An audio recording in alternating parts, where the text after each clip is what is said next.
वो भारतीय जनता पार्टी जो नीतीश कुमार को पानी पी पी कर गाली दिया करती थी, आखिर उन्होंने नीतीश कुमार को अपने सिर पर क्यों बिठा लिया है? समझिए बिहार की क्या मौजूदगी है लोकसभा चुनावों के मद्देनजर और किस तरह से यह व्यक्ति यानी कि तेजस्वी यादव बिहार के अंदर भाजपा की हार और जीत के बीच में खड़े हुए हैं।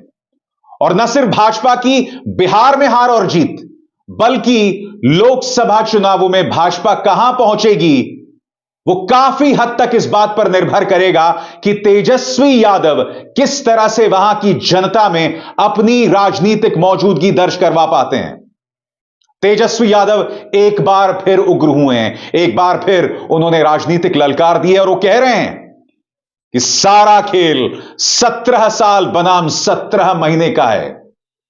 वो सीधे नीतीश कुमार पर राजनीतिक वार कर रहे हैं, मगर पर्सनल अटैक नहीं कर रहे हैं। वो अब भी कह रहे हैं कि नीतीश हमारे आदरणीय हैं, मगर बकौल तेजस्वी यादव खेला तो अभी शुरू हुआ है।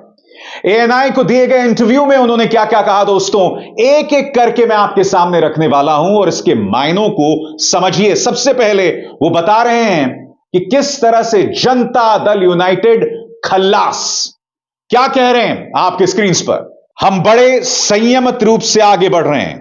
हम लोगों ने गठबंधन धर्म का पालन किया है और उसी हिसाब से हम लोग आगे जनता के बीच अपनी बातों को रखेंगे। लेकिन एक बात स्पष्ट रूप से कह देना चाहता हूं कि अभी खेल शुरू हुआ है, अभी खेल बाकी है और मैं जो कहता हूं वो करता हूं।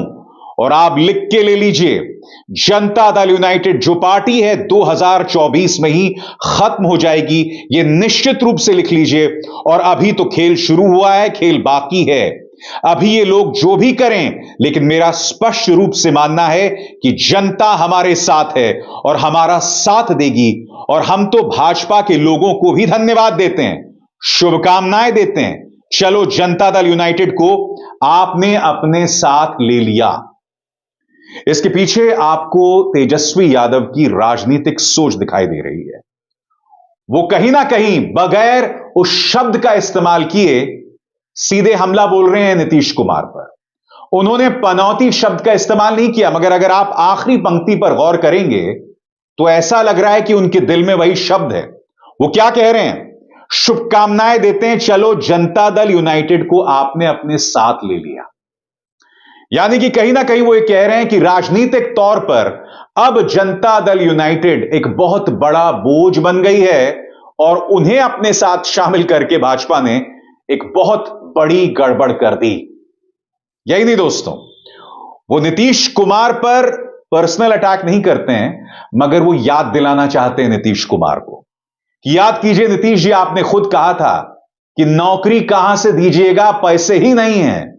तेजस्वी यादव ने कहा कि हमने खेल पलट दिया। क्या कहा तेजस्वी यादव ने? आपके स्क्रीन पर देखिए। नीतीश कुमार जी पहले भी आदरणीय थे, आज भी हैं और आगे भी रहेंगे। और हम लोगों का जो मुद्दा था वो रोजगार मिले, नौकरियां मिले, निवेश बिहार में आए, बिहार का विकास हो, यह हम लोगों का मुद्दा रहा है। और आप लोग सब जान रहे हैं, आज हमने सुना कि क्रेडिट लेने की बात उन्होंने कही, तो हम क्रेडिट क्यों ना लें?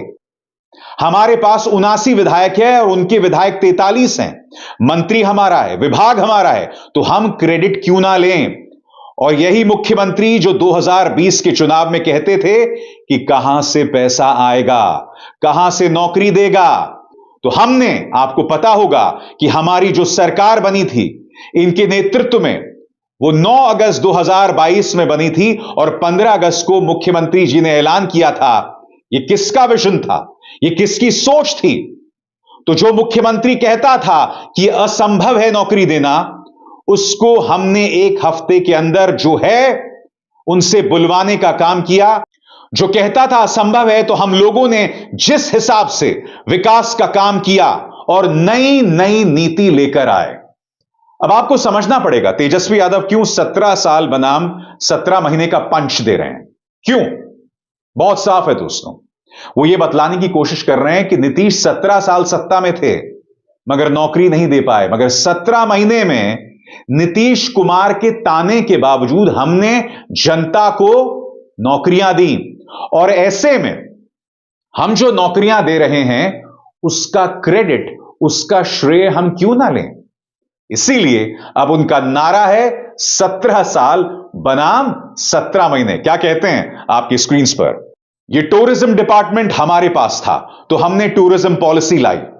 आईटी डिपार्टमेंट राजकोटा में था, हम लोगों ने आईटी पॉलिसी लाई। और कई पॉलिसीज हैं जो हम लोगों ने लाने का काम किया। स्पोर्ट्स पॉलिसी हम लोगों ने लाने का काम किया। जो खेलेगा उसको भी नौकरी मिलेगी सरकारी, और जो पढ़ेगा उसको भी नौकरी मिलेगी। शिक्षा विभाग किसके पास था? राष्ट्रीय जनता दल के पास था। हमारे मंत्रियों ने लगातार नौकरी देने का काम किया, और जो 17 महीने में काम हुआ है, ऐतिहासिक हुआ है, जो आज तक पूरे देश में नहीं हुआ। और यह भाजपा और नीतीश की जो सरकार 17 साल की रही है, यानी 17 साल बनाम 17 महीने जो काम हुआ है, एक विभाग में वर्ल्ड रिकॉर्ड बनाने का काम किया है। एक विभाग ने 70 दिनों के अंदर जो 2 लाख नौकरियों से ऊपर है, हमने नियुक्ति पत्र वितरित किए हैं। 2 लाख नौकरियां की नियुक्ति पत्र वितरित किए हैं। इसलिए तेजस्वी कह रहे हैं 17 साल बनाम 17 महीने, और वो वहां नहीं रुकते हैं। वो ये भी कहते हैं कि नीतीश कुमार तो बुरी तरह से थके हुए थे, और एक थके हुए मुख्यमंत्री को हमने काम करवाया। क्या कहते हैं तेजस्वी, सुनते हैं दोस्तों। और अब तक हम लोगों की सरकार ने लगभग, जो गवर्नर ने भी स्पीच दिया था, अभी 26 जनवरी को हमने 3,50,000 से ऊपर नौकरियां देने की बात कही। उन्होंने नौकरियां दी तो किसके राज्य में हुआ, किसका विजन था।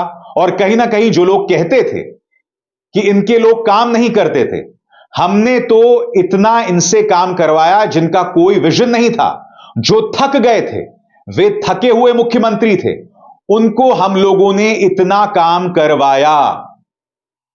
एक थके हुए मुख्यमंत्री से काम करवाया। आपने गौर किया होगा दोस्तों, तेजस्वी यादव जो भी बात कह रहे हैं वो नीतीश कुमार की सीधी बेइज्जती नहीं कर रहे हैं। वो पलटू शब्द का इस्तेमाल कर सकते थे मगर वो नहीं कर रहे हैं। वो अब भी कह रहे हैं कि नीतीश कुमार हमारे आदरणीय हैं, क्योंकि उनका पंच, उनका राजनीतिक अप्रोच साफ है, वो मुद्दों पर बना रहना चाहते हैं।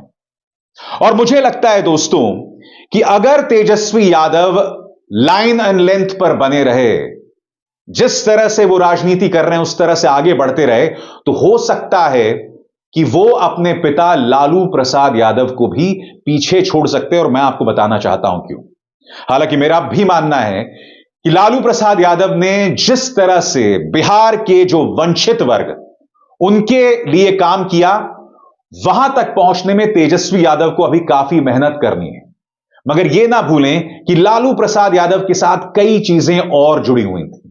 मसलन लॉ एंड ऑर्डर को लेकर उनसे लगातार सवाल किए जाते थे, उन्हें कटघरे में रखा जाता था। बिहार के विकास को लेकर कटघरे में रखा जाता था।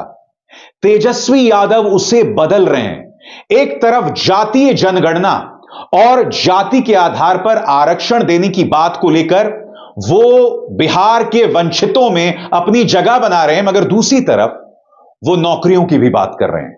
यानी कि जातीय समीकरण और नौकरी, इन दोनों को मिलाकर वो अपनी राजनीतिक जमीन तैयार कर रहे हैं। और इस लिहाज से वो लालू प्रसाद यादव से कुछ आगे बढ़ते दिखाई दे रहे हैं, या कम से कम उनसे बड़ी राजनीतिक अपील करने की कोशिश करते दिखाई दे रहे हैं। अब वो कितना सफल होंगे हम नहीं जानते हैं, और यह तभी तय होगा दोस्तों जब तेजस्वी यादव के हाथ में राज्य की बागडोर होगी, और तभी उनके काम को परखा जाएगा। मगर कम से कम 17 महीनों में उन्होंने जो काम किया, उसमें उन्होंने अपनी मौजूदगी दर्ज की है। और यही डर भाजपा को लगातार सता रहा था, और इसी वजह से उन्हें नीतीश कुमार को एक बार फिर अपने सिर पर बिठाने की जरूरत पड़ गई। अभिसार शर्मा को दीजिए इजाजत। नमस्कार। स्वतंत्र और आजाद पत्रकारिता का समर्थन कीजिए, सच में मेरा साथी बनिए। बहुत आसान है दोस्तों, इस ज्वाइन बटन को दबाइए और आपके सामने आएंगे ये 3 विकल्प, इनमें से एक चुनिए और सच के इस सफर में मेरा साथी बनिए।